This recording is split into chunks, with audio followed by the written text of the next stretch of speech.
হোজাই জিলাৰ ডবকাৰ ৰাইজে আজি প্ৰবীৰ ভৌমিক নামৰ এটা প্ৰবঞ্চকক আটক কৰে। এই প্ৰবীৰে গাঁৱৰ সহজ সৰল মহিলাক নিজকে LICৰ এজেণ্ট বুলি নিজকে পৰিচয় দি লাখে লাখে আত্মসাৎ কৰি আহিছে।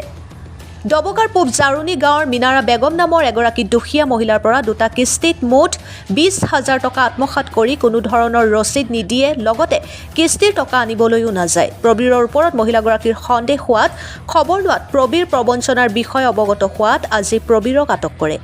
ডবকাৰ পৰা লুৎফুৰ ৰহমানৰ ৰিপৰ্ট, অৰুণোদয় আছাম। LICৰ এজেণ্ট মই দিদিৰ পৰা টকা নিছিলোঁ 10,000 টকা, আজি 8 মাহ হৈ গ'ল। এটা কিস্তি দিছোঁ, পলিচি দিছোঁ, আৰু এটা দিব পৰা নাই। মই 4-5 দিন ঘৰত আহিছোঁ। এতিয়া সিদ্ধান্ত লৈছোঁ যে মই এতিয়া 31 ডিচেম্বৰৰ ভিতৰত তেওঁ কিস্তিটো দিম উইথ ফাইন সহ। এইটোৱে, গতিকে এইকাৰণে মোক ক্ষমা কৰক, মোক সহায় কৰক। 10,000 আনিছোঁ, 10,000 টকা দিম। এই যে LIC কিস্তিৰ কাৰণে দিব পৰা নাই, মোৰ মানে কিছুমান সমস্যা আছিলে, দিব পৰা নাই। আৰু এই টকাটো মই 31 ডিচেম্বৰৰ মই টকা আদায় কৰি নিছিলোঁ। জমা দিব পৰা নাই। এইটোৱে। ID কাৰ্ড লগত নাই, ID কাৰ্ড মই ঘৰত ডবকা টাউন। ভৌমিক। হয়। মোৰ লগত নাই, মই আনা নাই। আজি মই হৈ গ'ল, আজি প্ৰায় 24-25 বছৰ হৈ গ'ল। মই ৰাজৰ কাম কৰিছোঁ, বহুত মানুহৰ ডেট ক্লেইম দিছোঁ। এতিয়া মাজত অলপ সমস্যা পৰা নাই। মই 31 তাৰিখৰ আগত তেওঁ টকাটো দিমেই। আছে, মোৰ কোড নাম্বাৰ আছে, এজেঞ্চি আছে। এজেঞ্চি মই কাম কৰি পাৰিম নেকি? মোৰ ৰেকৰ্ড আছে।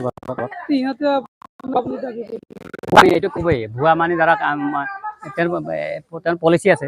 প্ৰথম কিস্তি দিছোঁ, ৰচিদ দিছোঁ, পলিচি দিছোঁ, আপুনি চাওক যদি মিছা হৈছে। হয়, 10,023 টকা কিস্তি দিছোঁ। আজি প্ৰায় ধৰক 7-8 মাহ হৈ গ'ল। দিব পৰা নাই। মই তেওঁলোকক দহা কৰিছোঁ, মোৰ ঘৰুৱা কিছুমান সমস্যাত, মাটি বাৰী সমস্যাত মই টকাখিনি খৰচ হৈছে, দিব পৰা নাই। এতিয়া মই 31 ডিচেম্বৰৰ ভিতৰত দিম বুলি মই সিদ্ধান্ত দি দিম। এইটো মানে খৰচ হৈ গ'ল আৰু কি কৰিব, বেমাৰ আজাৰ আছিলে, অসুবিধা আছিলে, দিব পৰা নাই। এতিয়া দিম। এতিয়াতো মই ভুল কৰিছোঁতো, এতিয়া দিম, দিয়াৰ সিদ্ধান্ত লৈছোঁ বাছ। আৰু ইজ্জত সন্মান পেষ্টি চলাই লাভ নাই, দিয়াৰ সিদ্ধান্ত লৈছোঁ। হয়, মই ভুল কৰিছোঁ, স্বীকাৰ কৰিছোঁ। Dabaka town 9 number ward. না, মাৰপিট কৰা নাই। এজন মানুহে কৈছে নিয়াতো জমা দিছে, 1 লাখৰ কিস্তি নিয়া জমা দিয়া বই আমার পোস্ট অফিসে আইছে।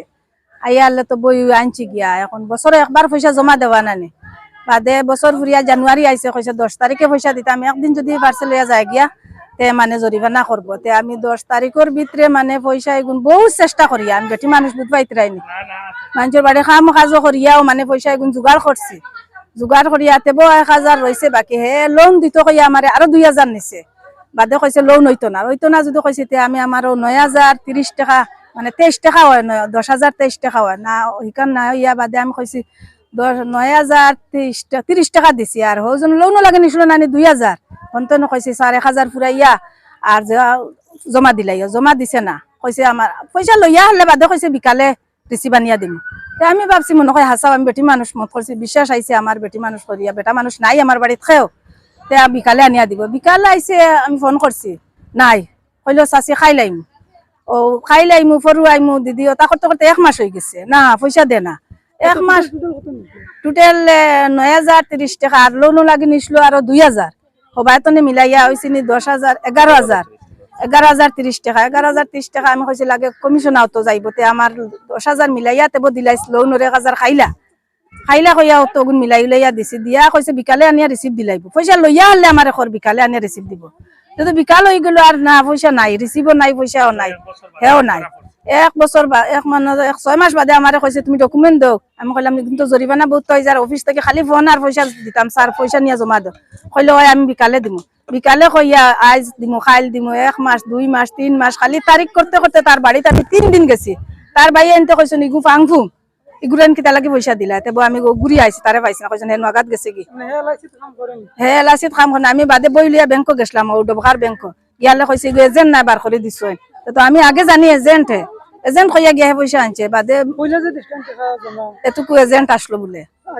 আগে আসলো এজেন্ট আর বাদে জন্য তারে ক্যান্সেল করে দিছেন ওটা মানুষের দুকা বাজি দে ওটা লাগে তারে ক্যান্সেল করে দিছেন আমি তো জানি না না জানিয়া তো তারে পয়সা দিছে কইছে একদিন ফারাইয়া গেলে কি মানে জরিমানা হইব তে আমি একদিন কুর ভিতরে একদিন ফারাইবার আগে আমি বহুত কষ্ট করে জমাইয়া তারে পয়সা এগুন দিছি দেওয়ার বাদে তো হ্যাঁ মিনারা বেগম বাদে নিয়ে আহে পয়সা আর জমা দিছে শুনা পাইছোঁ যে প্ৰবীৰ ভৌমিক নামৰ এজন তেওঁ আচলতে পূৰ্বতে শিক্ষক আছিলে প্ৰাইভেট স্কুলত শিক্ষকতা কৰিছিলে আৰু তেওঁ আগতে LIC কৰিছিলে সেই LIC কৰা সময়তো মই এজন শিক্ষক হিচাপে প্ৰাইভেট স্কুলত তেওঁক সন্মান কৰি মোৰ ঘৰত আহিছিলে ময়ো এটা LIC তেওঁৰ তাত খুলিছিলোঁ সেই LICৰ মানে কেইবাটাও কিস্তি তেওঁ লৈ গৈছে কিন্তু তেওঁ সেই কিস্তিখিনি জমা কৰা নাই সেই সময়তে প্ৰবঞ্চনা কৰিছে মোৰ লগৰ মোৰ পেহী ল'ৰা আৰু এজন জীয়াবুৰ নাম বুঢ়ীগাঁৱৰ তেওঁৰো পৰা নিছে তো সেই সময়ত মই কথাটো বাদ দিছোঁ সেইকাৰণে যে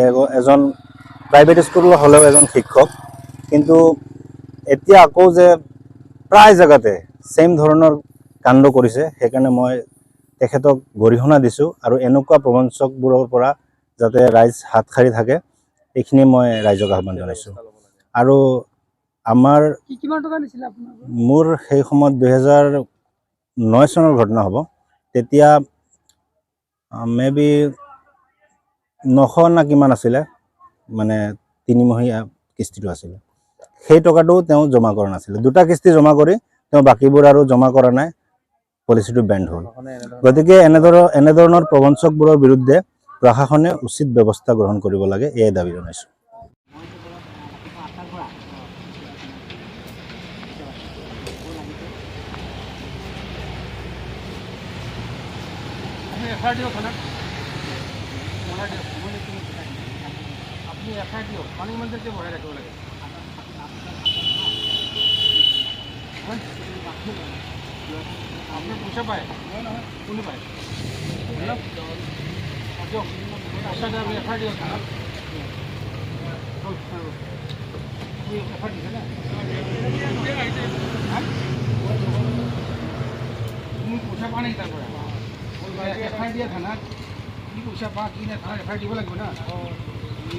আৰু এজন মানে ইমান এটা বেয়া কথা কৈছে